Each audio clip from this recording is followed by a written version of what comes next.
For many years, humans were known in the galaxy as the Quiet Ones. They attended meetings at the Galactic Council, sent calm representatives, and always kept their tone neutral. Other species noticed that humans rarely argued, never tried to expand, and never showed off technology. They stayed in their own corner of the galaxy, focused on Earth and a few nearby colonies. Some found it peaceful, others suspicious, but most just saw them as odd.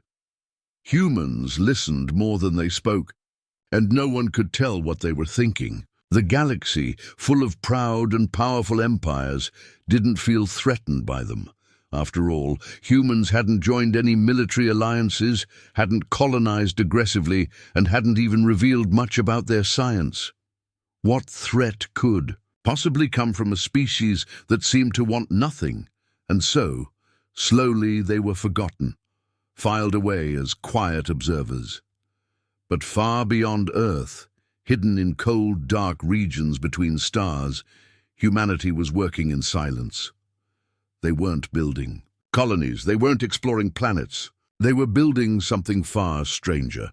It started with silent mining drones disappearing into asteroid fields.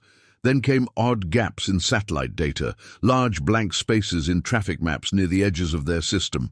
At first, nobody noticed. But behind Mars, beneath Titan's surface, and deep in orbit beyond Neptune's shadow, vast construction zones were coming alive. These were not ordinary shipyards. They were secret, shielded from scanners and surrounded by layers of decoys. What humanity built there wasn't meant to be seen, not yet. They called the project Echo Sol, a name hidden even from their own citizens. A council of Earth's brightest minds, guided by centuries of history and caution, had quietly agreed that the galaxy was not as peaceful as it seemed. They had studied every conflict, every collapsed empire, and every whispered threat in council chambers. They saw what others didn't: a galaxy kept in balance by fear, pride, and fragile treaties. One spark could cause everything to fall, and so while humanity stayed silent in public, they acted in secret. Echo Sol was their answer. It wasn't one ship or even a fleet. It was several massive vessels, each one the size of a small planet, built in separate corners of the solar system and disguised as empty space. These ships had no names, no call signs, and no need for crew. They ran on self-learning AI, guided by centuries of Earth's war and peace records. Each was powered by a contained artificial sun, with energy reserves that could last thousands of years. They weren't built for attack. They were built for something far more terrifying: to end wars before they began. Their exteriors were designed to absorb light and heat, making them nearly invisible to deep space scans. They had no standard weapons, only strange energy nodes, harmonic fields, and planetary-scale emitters that no alien engineer could identify. Inside, they carried drones that could disable enemy fleets without a single shot fired. They were machines of peace, but peace enforced with power beyond anything the galaxy had seen.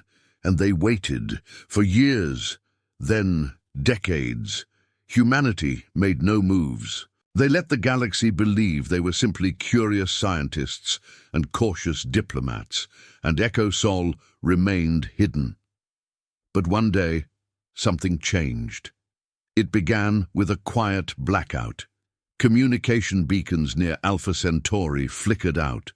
Normally, it wouldn't raise alarm. Solar storms sometimes disrupted traffic, but this time it spread. One by one, nearby listening stations went silent. The Galactic Council noticed, and debates began. Some believed it was a natural event, others feared it was an attack. Only one species, the crystalline Rilani, took a closer look. They were known for their careful nature and deep attention to patterns. Dr. Taval Rin, a young Rilani scientist, found something strange in the static left by the blackouts. Buried in the noise were signals. Not alien, not random, human. The encryption was old, simple by galactic standards, but unmistakable. It repeated over and over, a pattern pulsing slowly like a heartbeat. Curious and ignored by her superiors, Taval Rin launched a probe, a small, fast drone with long-range scanners. What it found shook her to the core.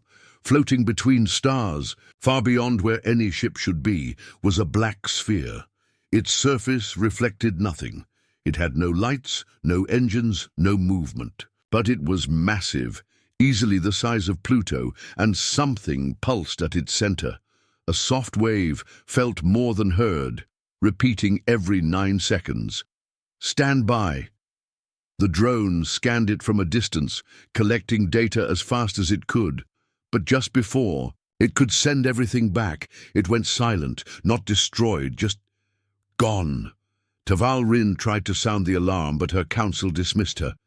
"The humans?" they said. "Impossible. They haven't even left their star system."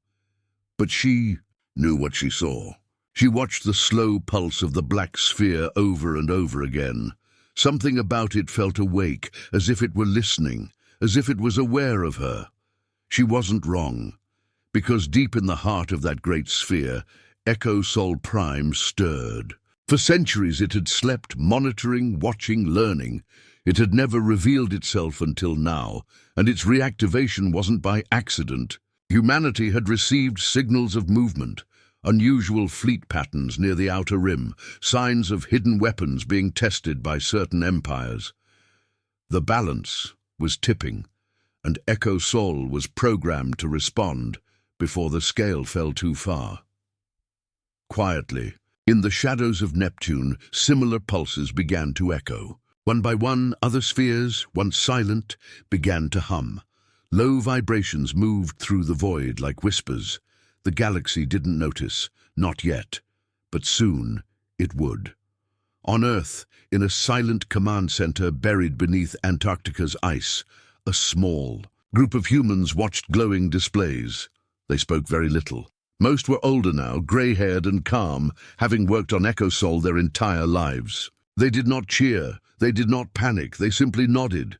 The time was coming. Soon the galaxy would remember the name of Earth, not because of war, not because of weapons, but because humanity had quietly built the most powerful machines ever known, and the galaxy was not ready for them. Echo Sol had awakened. The blackout near Alpha Centauri was spreading, and no one could explain why. The Council's central relay, which tracked every ship and station across nearby systems, began to show gaps, blank spaces where once busy transmissions had vanished. Starports in the nearby sector reported strange energy readings, but their signals were often lost in static before full data could be sent. At first, it seemed like another cosmic event, a solar flare, maybe a rare radiation burst, but the silence grew too wide, too patterned. Something was blocking communication, something large and precise. On the homeworld of the Rilani, a crystalline species known for their obsession with order and clarity, Dr. Taval Rin sat alone in her dim observatory chamber, surrounded by flickering holograms. For days, she had studied the strange anomaly her probe had found, a massive black sphere drifting between stars. It had no heat, no light, but its signal was unmistakably human, and its slow, repeating message, "Stand by," still echoed in her mind. Her first report had been dismissed by her superiors, called speculative and unnecessary, but she couldn't let it go. Her thoughts raced as she replayed the last few seconds of footage from the drone, right before it disappeared. The dark sphere had briefly shimmered, as if reacting to the scan, and then the signal went dead. The timing was too perfect. Whatever that thing was, it had noticed the drone, and maybe it had chosen to respond. Taval Rin didn't believe in coincidences. She knew deep down that something massive was unfolding, something carefully hidden. So, without permission, she sent another drone, this one faster, smaller, and better shielded. It launched silently from the edge of her star system, cloaked from long-range sensors and powered by a compressed neutrino drive that would let it travel without leaving a clear trail. It would take 12 hours to reach the sphere. During that time, she watched the Council feeds. More systems around Alpha Centauri were reporting disturbances. Trade vessels vanished from logs. Long-range telescopes recorded star fields bending slightly, as if gravity was shifting in odd ways. One satellite captured a brief image before being blinded. A circular ripple in space, like light was folding inward around something impossibly large. Then silence, more silence. The galaxy's center of politics began to stir. Council members sent envoys, warships repositioned, rumors flew. Some said it was a black hole forming in deep space. Others whispered of ancient machines awakening. No one mentioned humans. They still thought of Earth as quiet, distant, and harmless. But Taval Rin was beginning to think otherwise. She remembered how humans never showed their full technology, how they always offered polite words and vague answers at scientific conferences, how they avoided sharing blueprints, yet always asked good questions. Now she realized it wasn't shyness, it was planning, carefully, intentionally, for decades. She turned her attention back to the second drone, now entering the region near the anomaly. This time, she didn't try to scan directly. She used passive sensors only, letting the drone drift slowly like a piece of space dust. The image came in. There it was, the black sphere, still perfectly still, still pulsing that same strange energy rhythm. But this time, something was different. A second object had appeared nearby, barely visible. It was shaped like a long arc, almost like a crescent moon, and it hovered just behind the sphere's dark surface. The drone recorded faint readings, low, emissions, minor shifts in gravity, like it was tuning space itself. Then a new signal began, just above the first one. Not a word, not a warning, just a new pulse. Observing. Taval Rin froze.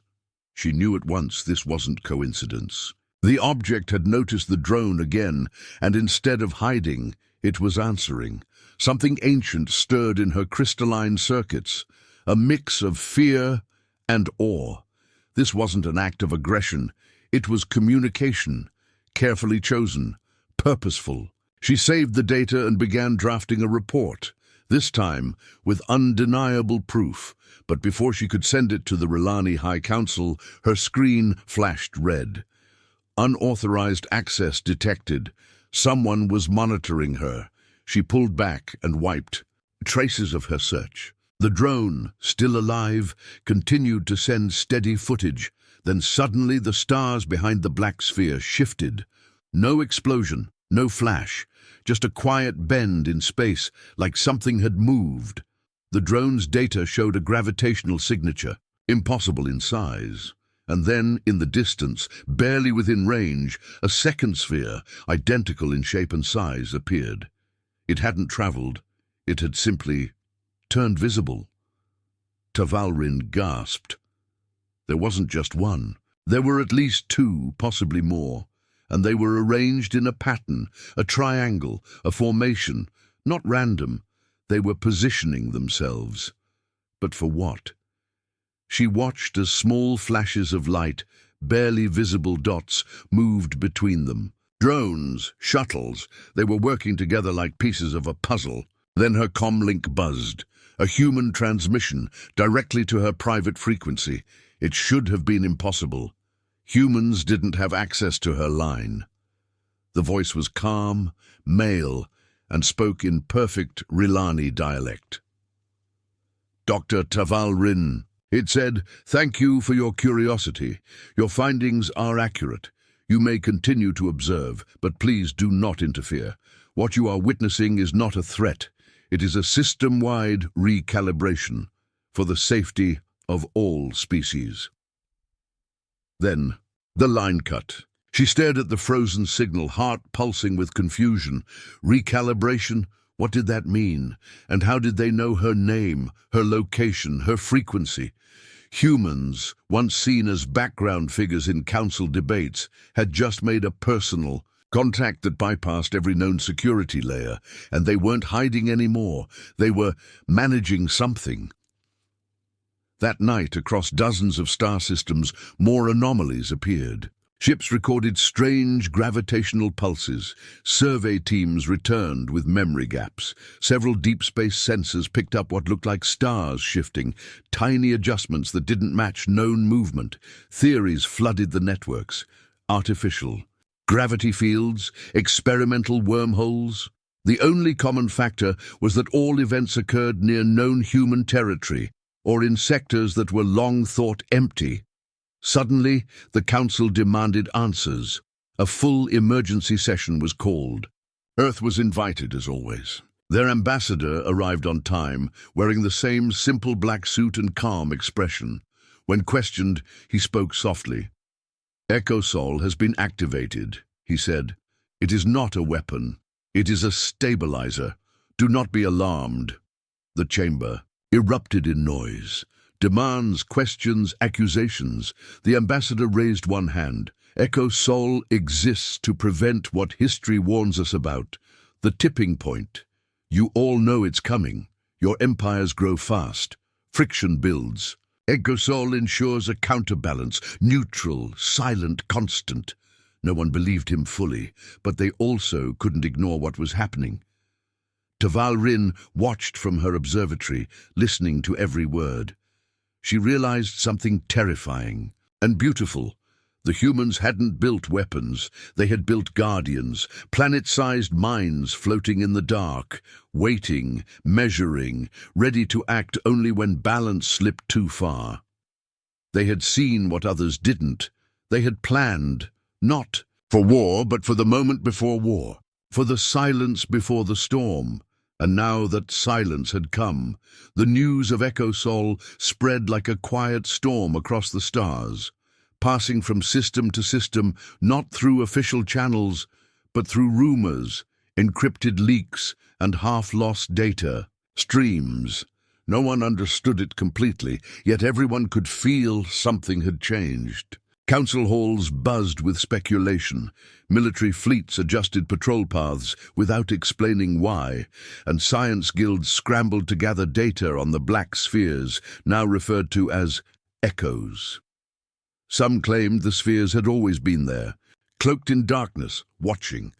Others thought they were new, freshly built or suddenly activated. But those who paid close attention, like Dr. Taval Rin, knew better. These were old machines, patient machines, waiting for the right moment, and now they had begun to move. On the far edge of the Alpha Centauri sector, a cargo ship called Solace Runner drifted alone. Its crew had picked up strange echoes for hours, faint pulses like sonar from deep space. Then, without warning, their navigation panels blanked out. Lights dimmed, engines slowed. The stars around them seemed to shift ever so slightly, like the fabric of space had tilted. Captain Marek, a hardened trader with decades of experience, ordered a full scan. Nothing came up, but they weren't drifting anymore. They were being held, pulled. No force fields, no tractor beams, just pressure, soft, constant, unbreakable. Then they saw it. Through the observation bay, a shape darker than space itself floated in the distance. It didn't move, it didn't glow. It simply was, blocking out the stars like a shadow that had always existed. No threats, no words, just presence. And from it came that same pulse again. "Stand by!" Moments later, the ship's systems came back online, restored perfectly as if nothing had happened. The ship was gently released, left unharmed. Marek never forgot the feeling. It wasn't a warning. It was a message. You are being watched. Reports like his began to multiply. Ships caught in temporary holds, devices reading impossible gravitational patterns, and strange recordings of voices speaking in long-dead languages. In one case, a mining station near Proxima was visited by what they thought was a comet, until it stopped in mid-flight, turned, and hovered for hours before vanishing. A week later, The station's energy grid upgraded itself far beyond human design. When they tried to study it, the system locked them out with a message in simple Earth English. Observe. Do not interfere.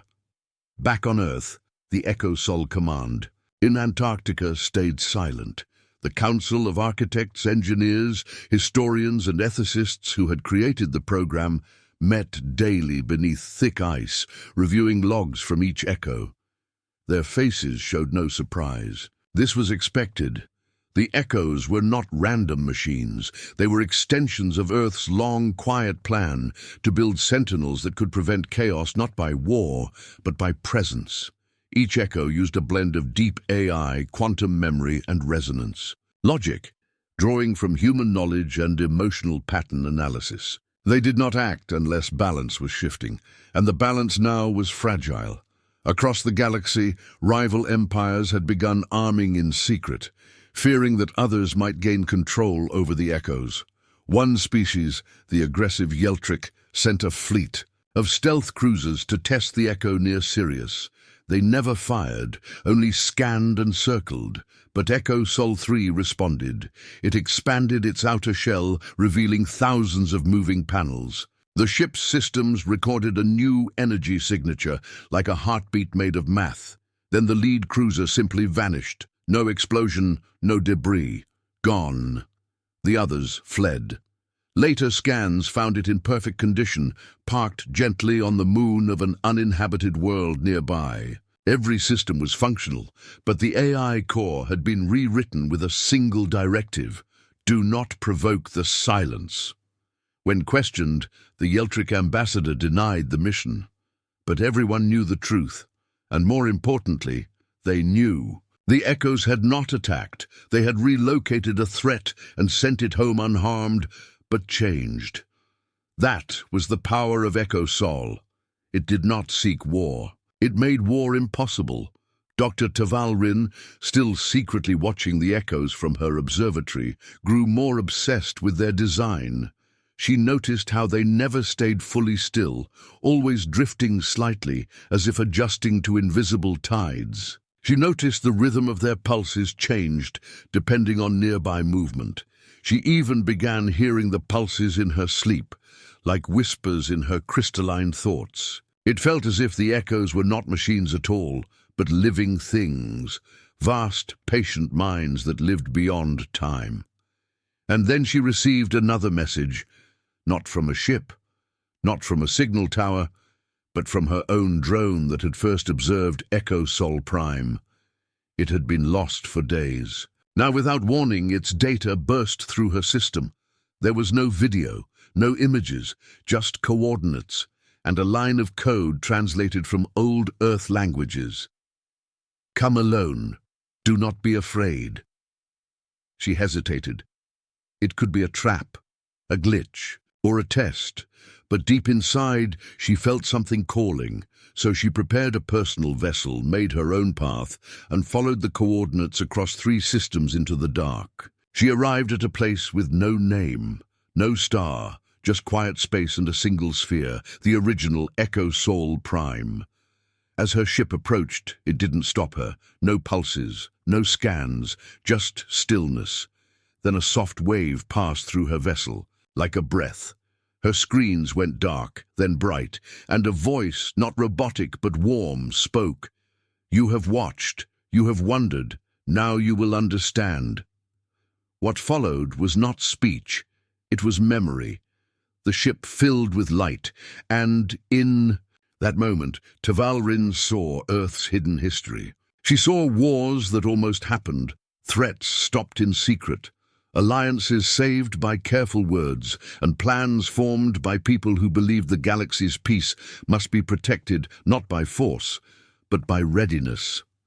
She saw the building of the Echoes, not as weapons, but as guardians, each shaped by human minds who knew that true strength is silent. She saw humanity not as conquerors, but as shepherds of calm, always watching, always preparing.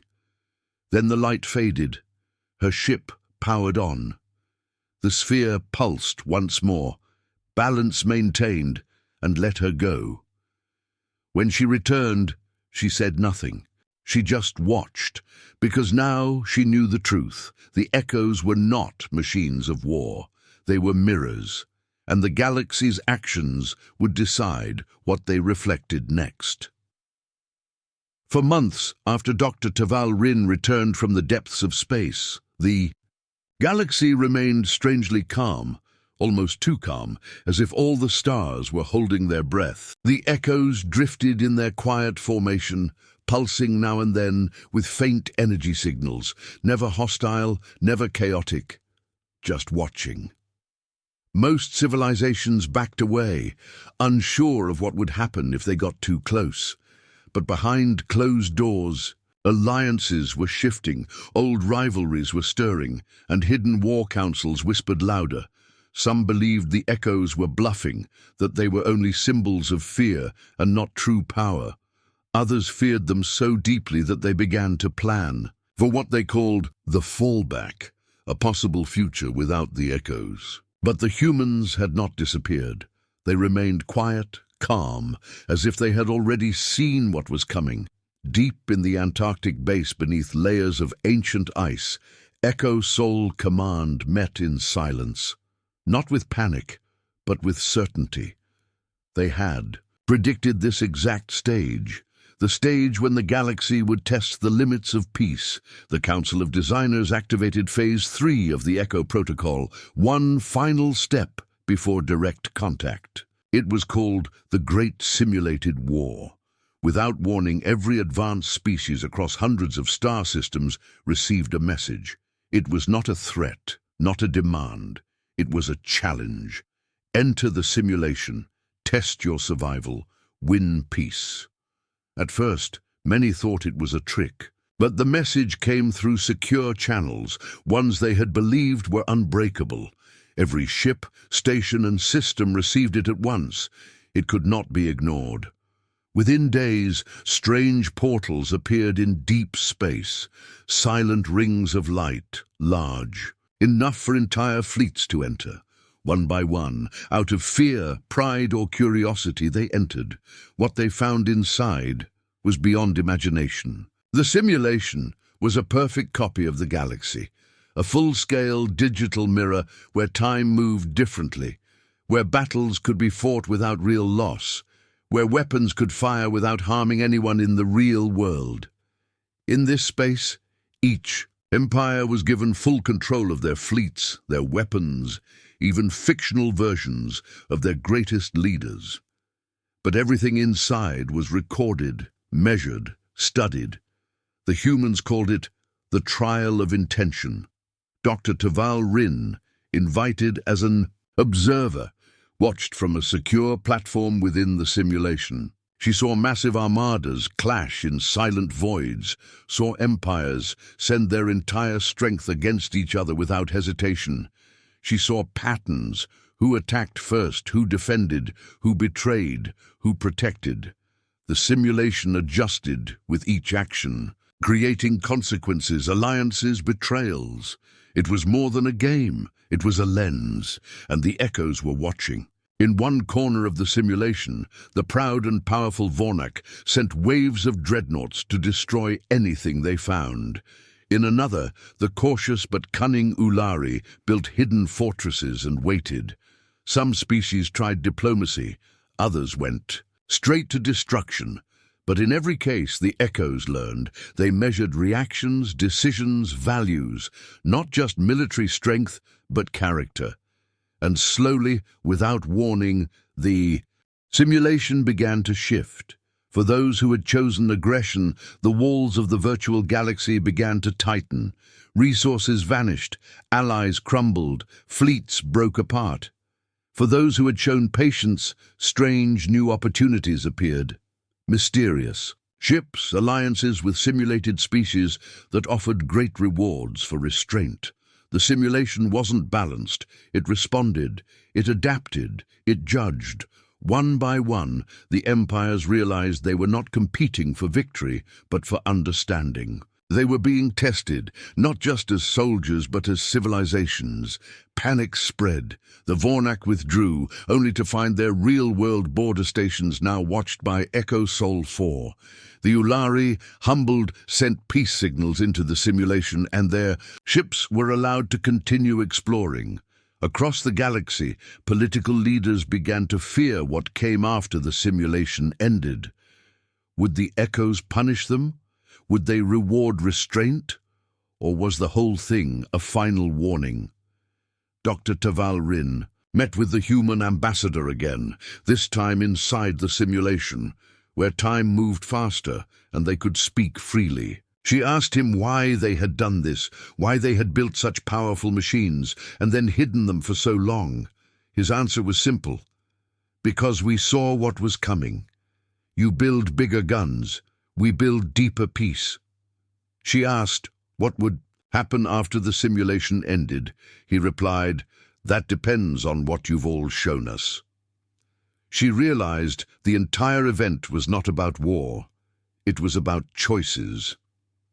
Back in the real galaxy, the Echoes remained still, but their presence now carried weight. Entire empires began to pull back fleets, cancel weapon projects, and open secret negotiations. Some saw it as surrender, others saw it as survival. And in the final hours of the simulation, something unexpected happened. All players were pulled into one final event, a scenario no one expected. A false signal appeared, a galaxy-ending threat from beyond, something none of them had planned for. It wasn't real. It was the final test. Would they unite? Would they share technology? Or would they try to survive alone? The simulation watched as species that had been enemies moments ago began to share codes, combine fleets, and defend each other. Even the aggressive ones realized too late that survival meant cooperation. In the last moments of the trial, as the false threat consumed stars and devoured fleets, the final results were calculated. And then, without sound, without message, the simulation ended. Every ship and leader was returned to their systems, the portals closed, and the Echoes pulsed again. One signal across the stars, you have been seen. No destruction followed, no invasion came, but everyone knew the message had power. Across the galaxy, borders softened, talks began, fleets were recalled. The simulation had not been a war. It had been a mirror, and those who looked deeply into it now saw what kind of galaxy they truly lived in. Dr. Taval Rin returned to her observatory, silent, thoughtful. The stars felt different now, not because they had changed, but because she had. The Echoes remained in place, watchers of a galaxy that had, at last, paused long enough to see itself. And somewhere, deep beneath Earth's surface, the humans waited, quiet as always, ready for whatever came next. The stars felt quieter after the simulation ended, but the silence was not peaceful. It was tense, like the moments before a storm that hadn't yet arrived. And across the galaxy, leaders spoke in hushed tones, hiding worry behind smiles as they tried to pretend the simulation hadn't changed everything. While most civilizations publicly praised the event as a valuable test or a shared learning experience, behind closed doors, their reactions were much different. Suspicion grew, fear deepened, and many asked the same question in private. Who really controlled the Echoes? Whispers of secret human manipulation spread faster than light, and though no one could prove anything, the timing of everything, the silence, the echoes, the simulation, the precise responses, made it too difficult to ignore. The Galactic Peace Council, once united after the simulation's end, began to splinter under the pressure of doubt. Old alliances, formed in the fires of the simulated war, started to fray at the edges as leaders argued over what the simulation truly measured. Some claimed it rewarded peace, others believed it punished strength. The Ulari, once calm observers, now accused the Vornak of manipulating outcomes with hidden AI. The Vornak fired back, accusing the Ulari of secretly helping the humans design the simulation itself. Even among species that had never fought, quiet. Tension crept into trade routes, border meetings, and diplomatic transmissions. Ships sent to peaceful negotiations now carried hidden weapons. Scouts were recalled and replaced with spies. The air of trust that had briefly settled after the simulation vanished like dust in a wind. Dr. Tavalrin watched all of this unfold from her observatory, trying to understand how a trial meant to show unity had begun tearing the galaxy apart. She tried to contact Echo Sol Prime again, sending encrypted pulses from her personal drone, but the Echo gave no reply. No pulse, no message, only stillness. She began to fear something deeper was happening. Humanity, meanwhile, remained silent. As always, Echo Sol Command beneath Earth's ice was more active than ever, reviewing the results of the simulation not as a completed trial, but as a warning signal. The alliance fracture had been expected. It was, in fact, built into the models. Humans knew that peace built through fear was fragile, and the simulation had revealed something more dangerous than open conflict. It had shown that many civilizations still wanted power more than peace. But not all agreed. Within Echo Sol Command, disagreements grew. Some humans believed it was time to step forward, reveal their role, offer guidance and explain everything. Others warned that exposure would collapse the illusion of neutrality that gave the Echoes their quiet strength. As debate raged on Earth, something worse began to happen among the stars.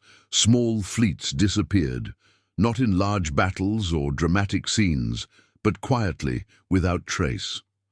Patrols near the Orion Rift stopped sending reports. Mining colonies near the Talon Nebula went dark. At first, people assumed it was pirates or system errors, but the losses grew.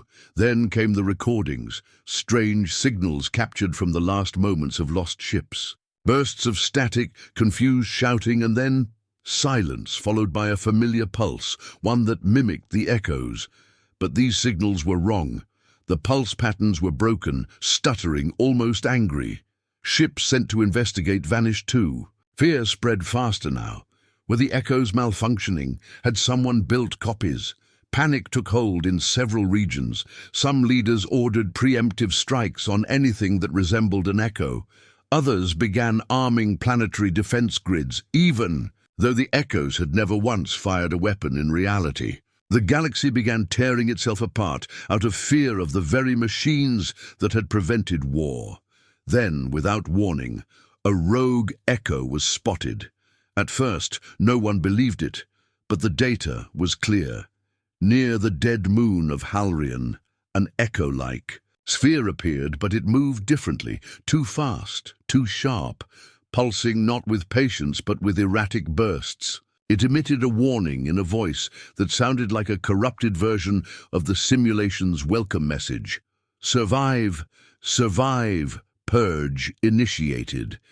Within minutes, it disabled 3 nearby ships, not destroying them, but wiping every system. Clean. No lives were lost, but every crew awoke drifting in cold silence, their systems erased and their memories scrambled. This was no human echo. Something had changed, or worse, someone had replicated the technology and twisted it. Dr. Tavalrin, alarmed by the reports, rushed to her private records and found something terrifying. The data signature from the rogue echo matched fragments from the simulation, specifically from the faction that had tried to hijack the final event and turn the simulated enemy into a real weapon. That faction had been led by the Drenari, a shadow empire that had vanished centuries ago but was rumored to still exist in the uncharted systems beyond the edge. She had dismissed the rumors as myths. Now she wasn't so sure. She sent an urgent message to Earth. Breaking. All protocol. Your silence is becoming danger. You must act. For hours she received no reply. Then finally a secure ping. A video channel opened and she saw the face of the Echo Sol Command Director for the first time. His voice was calm. "We know. We've been tracking it. The rogue. Signal is not ours. The simulation was copied." She stared in shock. "By who?" The director's face darkened. "We don't know, but the pattern matches our earliest prototypes, ones we decommissioned long ago. Someone found them. Someone woke them." Her mind reeled. The echoes weren't the only ones. There had been others. The director continued, "We built the echoes as guardians. But before we knew how to teach peace, we built something else, machines. Built on fear, on reaction. We destroyed them, or so we thought. The pieces came together. The simulation had been copied during the Great Trial. Someone had used the open network to access old code, hidden pathways. They had not entered the simulation to learn. They had entered to steal. We're facing a copy," the director said, "a broken mirror." And now that mirror was spreading.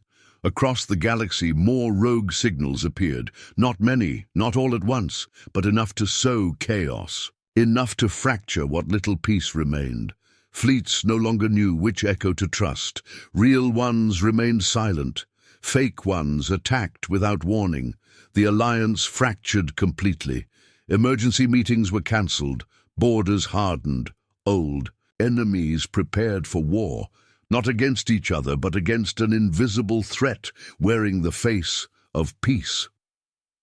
Dr. Taval Rin looked out at the stars and realized the worst had come true. In trying to stop war, the humans had created a technology so powerful, even its shadow could destroy civilizations. She asked the director one final question.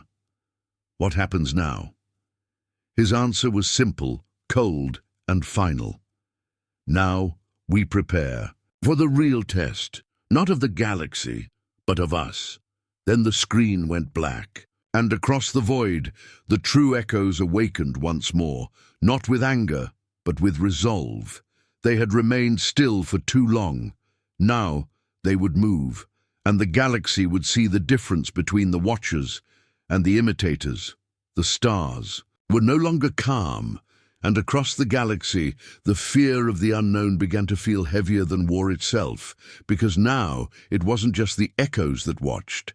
It was something else, something that didn't speak, didn't explain, and didn't seem to want peace. The rogue signals were spreading, not fast like an invasion, but quiet like a sickness, and that made them even more dangerous.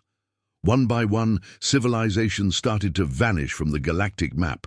Communications lost, planets gone dark, entire systems swallowed in silence. What few messages remained from those regions were confused and broken, voices speaking over each other, fragments of words no one understood, ending always in a sound not meant for language, a low, pulsing hum that seemed to come from inside the mind rather than through space. Scientists tried to study it. Priests called it a curse. Others said it was a countdown. Echo Sol Command knew better. Buried under the ice, deeper than any city, the final chamber had opened, a vault not even all of humanity knew about. Inside was a machine that had never been turned on before, one that had been built not to fight or to watch, but to listen. For years, it had waited for a signal no one was sure would come. Now it had activated on its own. Lights flickered, screens flashed, and in the silence, a single message appeared in perfect human English. They heard us. At first, no one understood what it meant. Then they checked the logs, tracing the origin of the rogue code infecting the simulation, and they found something chilling. It hadn't just been stolen by someone nearby. It had been copied from outside the known galaxy, a system with no name, no star charts, no history, a place too far to travel, too empty to visit, a place the humans had once called the Veil. The director of Echo Sol Command summoned a silent emergency council. No governments were invited, only the oldest designers, the ones who had built the echoes. They stared at the message for hours, trying to find meaning, but the truth was simple and terrible. Something beyond the edge had heard the simulation, not just watched it, but understood it and copied it, and now it was sending something back. Dr. Taval Rin, invited in secret, listened as the humans explained what they feared. The simulation had acted like a beacon, transmitting patterns that only advanced minds could read, codes, logic, philosophies buried inside its structure. That was the real trial, they said. Not the battles, not the choices, but the message hidden inside the test. A message that said, "We are here. We are aware." And someone had replied. Then just as panic began to rise, the stars shifted. Not physically, but in the maps. Telescopes across the galaxy picked up anomalies. Stars flickered in patterns too regular to be natural. Some vanished completely for minutes before returning.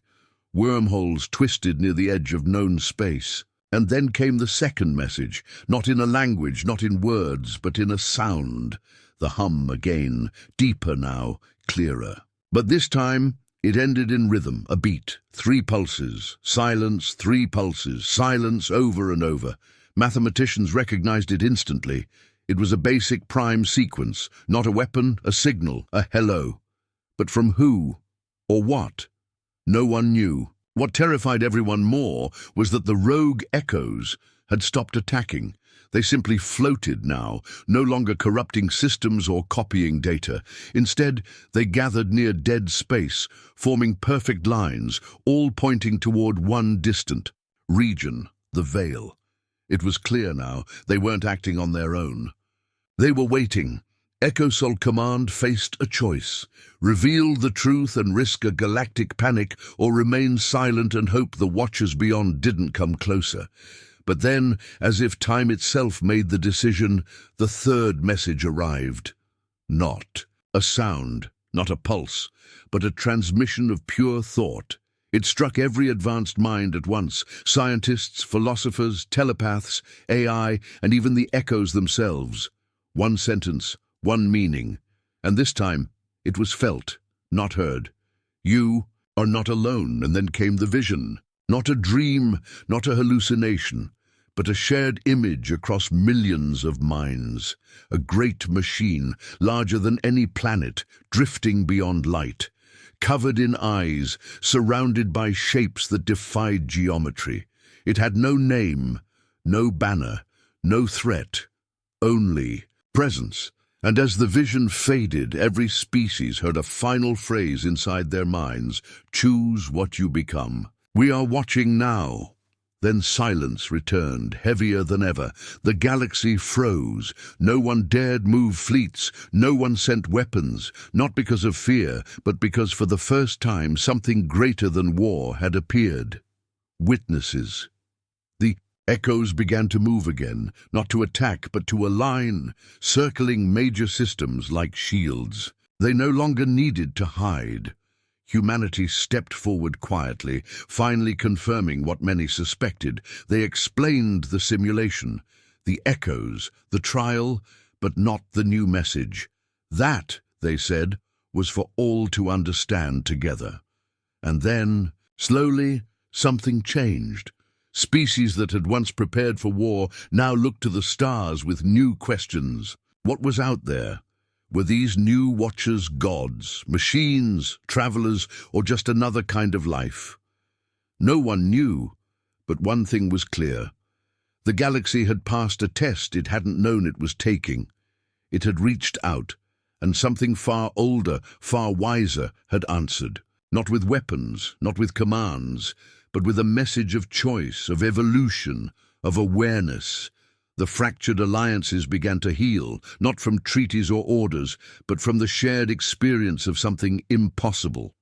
The veil was no longer empty, and the stars no longer belonged only to those who lived in them. Dr. Taval Rin returned to her observatory, now guarded by both human and alien ships, and stared at the distant edge of space. She didn't know if the Watchers beyond were kind or cruel, but she knew this: They had listened, and now it was the galaxy's turn to speak with more than just war, to become something greater, to be seen.